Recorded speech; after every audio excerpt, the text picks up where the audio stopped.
All right, welcome back to another episode of Coug on the Clock. I'm your host, JD Smith, Luke Westfall. and our topics for today are WSU basketball, All-Star Weekend, college basketball, and the XFL. All right, let's get into it.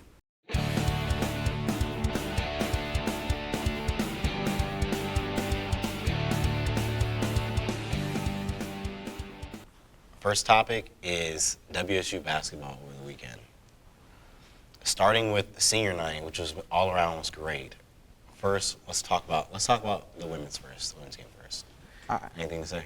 All right, talking about the women's game, they beat over the weekend Oregon, and then Oregon State was on senior night. And this is big because this is the first time that the women's team has swept both Oregon schools in the regular season in over 30 years. It's either 32 or 35. They didn't even seem to know at the press conference when I talked to them the other day, but it's over 30 years, I know that. And I mean, another big performance from Bella Murikatete, who had 19 points and 9 rebounds. And yeah, I mean, the seniors though, Ula Motuga is the most prominent one, fifth-year senior who moved up to 8th all-time WSU in rebounds, only a couple away from 7th, and is only 3 starts away from starting the most games in WSU women's basketball history. So. Yeah, they're pretty hot. They got the 2-game win streak going on. It's pretty good, and I think we got good motion going through with our women's. Yeah, I mean, right now, for standings-wise, right now they are currently one of the last 4 byes, so they are currently a 10 seed in the women's NCAA tournament right now. So, the season were to end today, probably make it. Of course, there are 2 games left though, so we'll have to see. I think we'll still make it. I do too. I think we'd make it. We're probably gonna drop that. We might drop the UCLA game. I'm gonna be Yeah, honest. UCLA and USC are tough, but USC just lost to Cal. So I think we get the USC one. I think we'll get USC, and if we beat USC, we'll actually pass them in the standings for the conference. So. And then for our men's, we've been pretty hot. 3-game win streak. Also, the 68-65 win, that was pretty good. Also, big news: DJ Rodman staying for another year. I think that's pretty good. You know, always love to see that. Guy hits double-double too. That was pretty good. That's right. We've been pretty hot, honestly.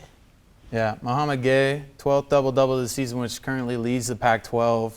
68-65 win, which went down to the wire. I mean, Oregon's always a tough game because they're usually a pretty tough opponent, especially in Fale Dante, who's a big dude who just has a lot more muscle than Mo Gay. Yeah. So that, I mean, length-wise, Mo Gay matches up, but he's got a lot more bulk. So he's just more powerful, more physical in the paint. So he's always a tough opponent there. Also, Jack Wilson, should mention, is a senior too.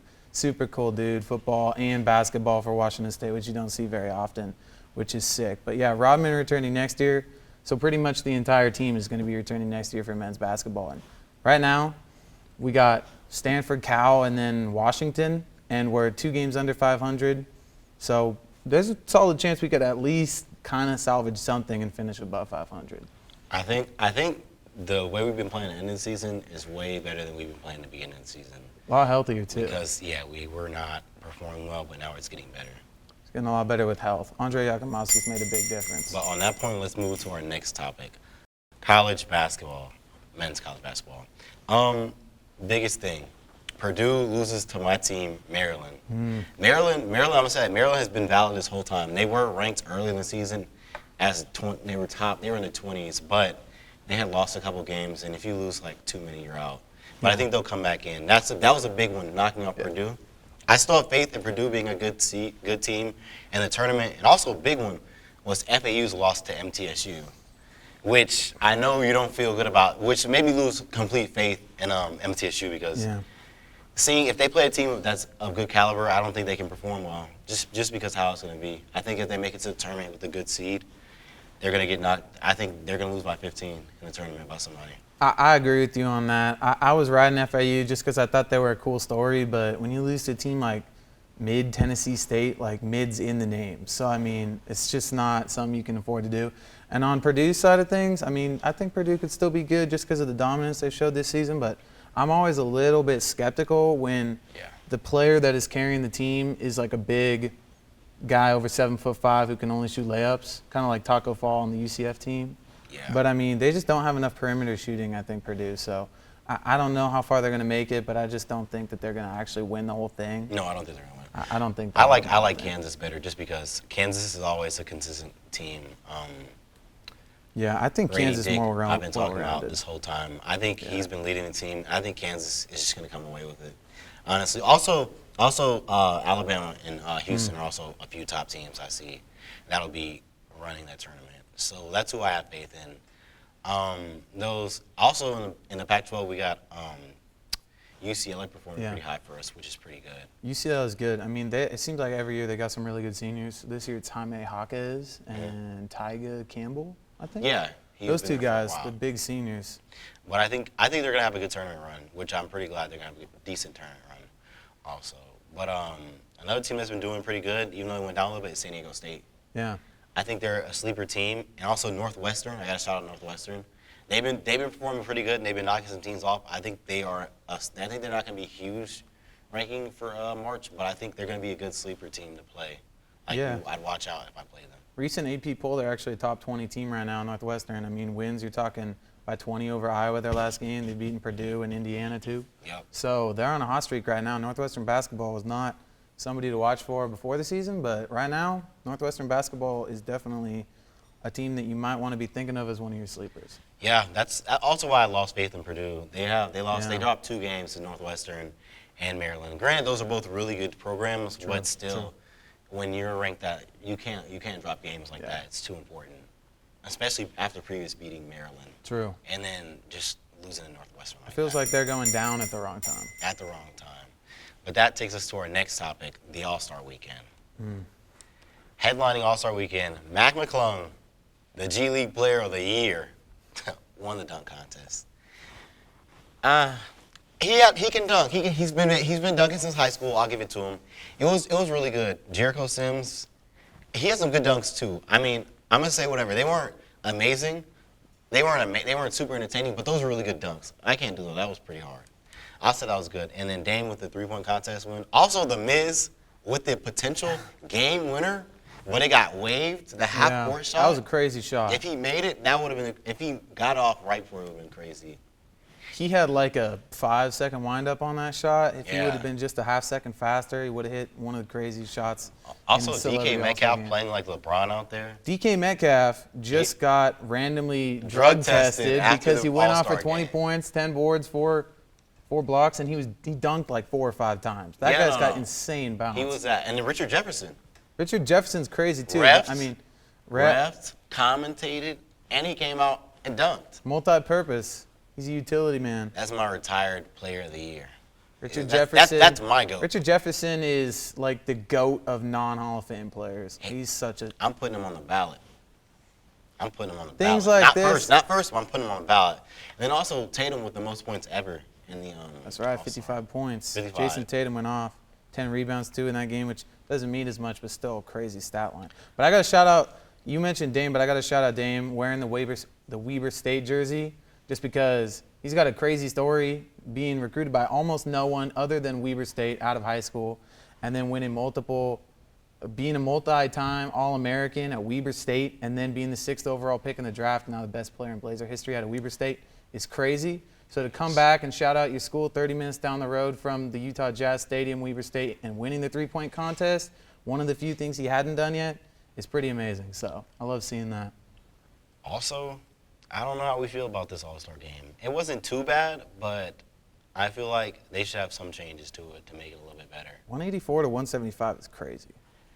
At this point, I'm not even watching. The celebrity game is better to me. I prefer the celebrity game. I mean, I was having fun watching guys like 21 Savage out there trying to shoot and stuff. It was fun. Like watching Richard Jefferson play. It's better than watching athletes play, because I mean, they don't really care. Or the Rising Star. The Rising Star game is usually one of my favorites to watch. That one's usually a little bit better, so I liked it. Also, it was in Utah, so they had Karl Malone there. Yeah, whatever you want to say. Not everybody was very happy about Karl Malone being there for a couple of obvious reasons. We probably won't talk about that. And also John Stockton, too.